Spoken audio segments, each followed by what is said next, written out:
તે સમિતિમાં એસડીએમ હોય છે, સાથે નાયબ પોલીસ કમિશનર હોય છે, એટલે કે જે પોલીસ વિભાગના ઉચ્ચ અધિકારી હોય છે તે હોય છે, અને સાથે નશાબંધી વિભાગના પણ જે અધિકારીઓ હોય છે તે હાજર હોય છે. આજે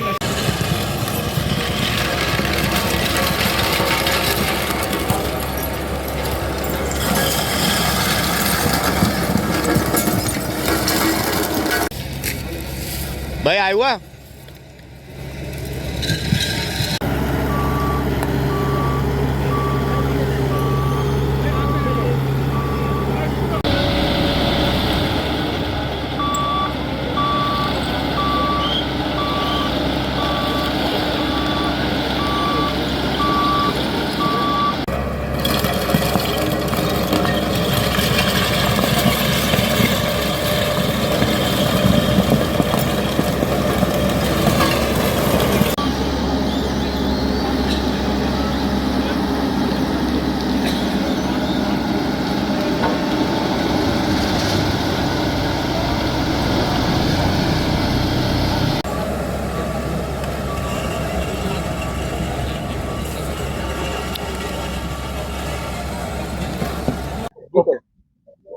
આજે વડોદરા શહેરના ઝોન 2 વિસ્તારના 6 પોલીસ સ્ટેશન જેમાં શાહપુરા, નવાપુરા, અકોટા, ચોત્રી, અટલાદરા અને જેપી પોલીસ સ્ટેશનના ગયા 3 વર્ષના કુલ 288 જેટલા ગુનાઓમાં પકડાયેલ ઇંગ્લિશ દારૂ જેની કિંમત 67 લાખ રૂપિયા જેટલી થાય છે અને ટોટલ 33,852 જેટલી દારૂની બોટલો છે.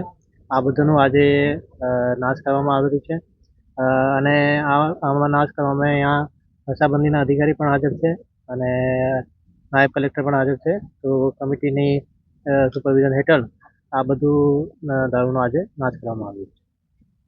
દારૂ નાશ કરવામાં આવ્યો છે, કેટલા મુદ્દામાં છે અને કાયદા પૂછશે? ઝોન 2 ડીસીપી સાહેબે જણાવ્યું એ પ્રમાણે ઝોન 2 હેઠળ આવતા અલગ અલગ ગોત્રી, અટલાદરા વગેરે પોલીસ સ્ટેશનના જુદા જુદા સમયે જપ્ત કરાયેલો મુદ્દામાલ કોર્ટના આદેશને આધીન રહીને નિયમ અનુસાર મુદ્દામાલ નાશની કાર્યવાહી અત્યારે ચાલી રહી છે.